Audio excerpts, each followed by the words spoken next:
Hello বন্ধুরা, তোমাদেরকে দেখাবো আজকে নদীতে ধরা মাছ। তো তোমরা দেখতে পাচ্ছ আমার ব্যাগে আছে, দেখতে পাচ্ছ এই মাছগুলা কি মাছ।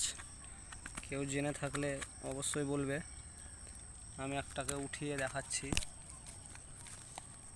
1 মিনিট। এই যে দেখতে পাচ্ছ তোমরা, একদম জিন্দা। আমি যখন ধরেছিলাম তখন ভিডিও করতে পারিনি, কিন্তু তারপরে আমি ভিডিও করছি। এই মাছটি কি মাছ তোমরা অবশ্যই দেখতে পাচ্ছ, খুব সুন্দর, একদম ফাঙাসের মতন। এই যে জিন্দা ধরফড়া। এই যে আমাদের ছিপ, আরও সবাই মাছ ধরছে। ওই দেখতে পাচ্ছ একদম ছিপ ফেলছে।